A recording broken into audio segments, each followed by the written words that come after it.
Cette revue de la presse vous est offerte par le ministère camerounais des Transports. Chers conducteurs, l'excès de vitesse ou la vie, il faut choisir. L'inattention, l'imprudence, l'impatience ne vont pas avec le volant. Ceci est un message du ministère des Transports. Bonjour à tous et bienvenue. La presse camerounaise revient ce matin sur le drame qui s'est produit hier à Buea. C'est le cas du quotidien Le Messager qui titre à sa grande une, Buea, décapité sur le chemin de l'école. Carole Louise Ndialé a été tuée par le tir d'un gendarme sur le véhicule dans lequel elle se trouvait lors d'un contrôle dans la ville hier. L'agresseur présumé a été lynché à mort par une foule en furie. Ce matin, en petite une, le quotidien Le Messager nous amène également à l'hôpital régional annexe d'Edeya, où Manaouda Malachi est en mode de réanimation. Guinness Super League également, les grandes leçons d'une saison sont à retrouver dans les colonnes de Le Messager. En pied de une, le quotidien s'intéresse à l'axe Angossa à Bomba. Les usagers sont victimes de raquettes. La barrière de brigade de gendarmerie érigée à Bagoloul est transformée en un véritable poste de payage.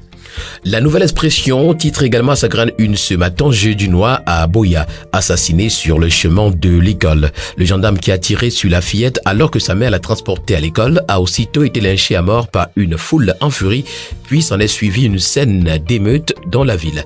L'armée confesse ses péchés dans un communiqué du ministre de la Défense. En petite une également, 34 ans après, Sankara plus vivant que jamais. Dans la Yaoundé, le calvaire des usagers est à retrouver dans les colonnes de la Nouvelle Expression, parution de ce matin. Dans le litige foncier, le MINCAF remet de l'ordre et puis abus sexuels, la honte Vatican. Le quotidien Émergence titre pour sa part ce matin à sa grande une, Sud-Ouest, le drame de Moliko, une élève tuée alors qu'elle se rendait à l'école. Des manifestations ont eu lieu chez le gouverneur. On parle également de l'axe Douala-Yaoundé et le retour à la normale après une journée de paralysie. Pour le quotidien Mutation qui parle également du drame qui a eu lieu hier à Buea, on titre à sa grande une, Why. Le quotidien Mutation nous renseigne également que dans l'extrême nord, les éléphants font des ravages. Et puis au centre Pasteur, retrouvons les vérités du nouveau directeur général. Le bi-hebdomadaire La Voix des Jeunes pour sa part ce matin nous indique sur fond noir, s'agissant de l'incident de Buea, que la nation est en larmes. Et puis humanitaire, les franquistes sont au chevet des orphelins. S'agissant du 7e contingent de la MINUSCA, le retour héroïque. Le tri-hebdomadaire Le Soir, pour sa part ce matin, nous présente les clarifications du ministre de la Défense s'agissant du malheureux incident de Buea. Joseph Betty Assomo adresse ses condoléances les plus attristées à la famille durement éprouvée. Le communiqué rendu public par le capitaine de vaisseau Atonfa Ngemo Cyril Sège, chef de la division de la communication, précise qu'une enquête a été ouverte par les autorités administratives locales et les forces de défense et de sécurité. Elle permettra de dévoiler les contours et les responsabilités de cet incident doublement mortel.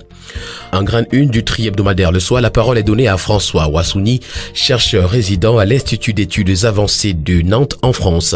Le leadership politique opportuniste, égocentrique et destructeur doit être banni au sein du RDPC. En petite une ce matin, on parle des mécanismes des procédures de gestion financière. Receveurs municipaux et contrôleurs financiers sont à l'école. Le tri-hebdomadaire L'Heure du Sahel, pour sa part, ce matin, nous parle de la route Tignière-Kantia et nous renseigne que les travaux ont été attribués pour la 3e fois en 7 ans. À l'extrême nord, 500 éléphants sont à l'entrée de Moulbundaye et Nkalfou. Le quotidien Réalité Plus de Paul Ngouarikindi pour sa part ce matin parle du combat contre les faux médicaments et nous indique que le ministre Manaouda ne peut rien. Les pharmacies conventionnelles placent leurs produits dans les pharmacies de rue. Les pharmacies sont rares et chacun se débrouille comme il peut. Les médicaments de la rue sont moins chers et les vendeurs les détaillent. Les populations disent que ça les soigne et que ce ne sont pas de faux médicaments. Il y a des vendeurs ambulants par moto et à pied dans tous les villages. Le secteur est soutenu par des milliardaires invisibles. La vente des médicaments est comme la vente des ossements humains et le manga. Secteur ni vu ni connu. EPS ce matin en petite une, Michel Disaki sort un nouveau livre. Et puis Yaoundé, Olama Kribi, les gens de Bipindi pleurent aussi le goudron. L'hebdomadaire Le Crayon Info pour sa part ce matin revient sur la sécurité frontalière et lutte contre le braconnage à l'est du Cameroun. Betty Assomo et ses hommes abattent un excellent travail, nous renseigne ce matin l'hebdomadaire. On parle également de recettes des finances de Bafia. L'exemplarité patriotique de Louis-Paul Motazé est à retrouver dans les colonnes de l'hebdomadaire Le Crayon Info. Pour le journal L'Élite, on s'intéresse ce matin à la participation honorable au sommet France-Afrique 2021. Paris gagné pour Monsieur l'ambassadeur de France au Cameroun. Sous les auspices de son Excellence Christophe Guilou, l'infatigable plénipotentiaire de la France au Cameroun, la délégation du vert rouge jaune était la plus représentative. Contrairement aux élucubrations vampiristes d'un cadre de petits partis politiques tendant à minorer la participation du Cameroun au sommet de Montpellier avec une équipe de 80 participants, Yaoundé était largement au-dessus du quota de 50 autorisés. Le journal La République parle de stabilisation des prix des hydrocarbures. Pas d'augmentation du prix du gaz domestique, nous renseigne ce matin le journal. Okien Johnson-Do, le directeur général de la CSPH, révèle que pour juguler les pressions inflationnistes sur l'économie nationale d'une part et de préserver le climat social d'autre part, le gouvernement camerounais a opté pour le gel des prix intérieurs du gaz domestique. Dans le cadre de sa politique de maintien des prix à la consommation du gaz domestique, la caisse de stabilisation des prix des hydrocarbures, la CSPH, bras séculier du gouvernement en la matière, a pris toutes les dispositions en dépit d'une conjoncture pétrolière orientée à la hausse. Ainsi, jusqu'à nouvel avis, le prix de cession de la bouteille de gaz domestique de 12,5 kg reste inchangé à 6 500 francs CFA. Le quotidien à capitaux publics Cameroun Tribune pour sa part ce matin a choisi de parler de la production du ciment et nous renseigne que le Premier ministre rassure les investisseurs.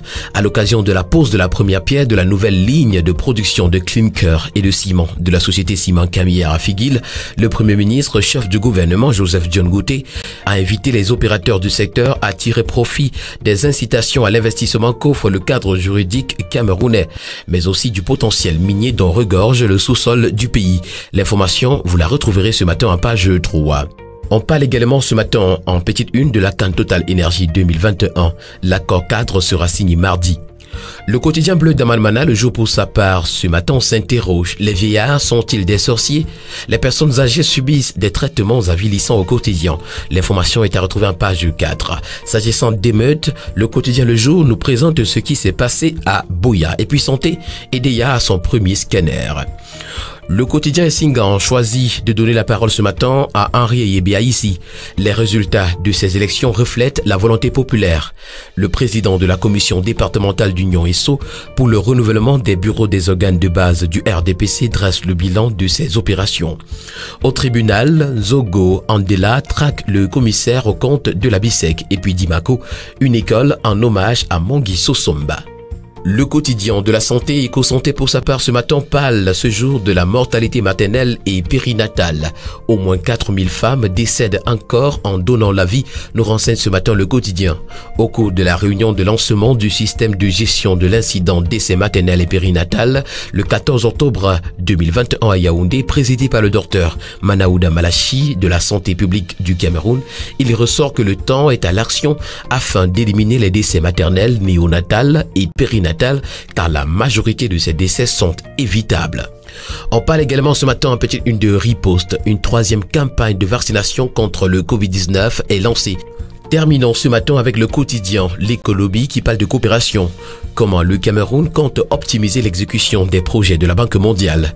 La stratégie a été présentée le 13 octobre par Alamine Ousmane, ministre de l'économie, de la planification et de l'aménagement du territoire dans le cadre des réunions annuelles des institutions de Bretton Woods. 2015-2017, près de 312 milliards de francs CFA perdus dans l'importation des produits pharmaceutiques. IUT Digital World 2021, les propositions du Minpostel pour une meilleure connectivité en Afrique sont à retrouver également dans les colonnes du quotidien L'économie qui parle aussi du syndicat des industriels du Cameroun. Samuel Ndjanga Kondongande est le nouveau président. Mesdames et messieurs, c'est tout pour ce matin en ce qui concerne les informations de la presse camerounaise. Merci de les avoir suivis et rendez-vous lundi prochain pour une toute nouvelle édition. D'ici là, portez-vous bien et bon week-end à tous.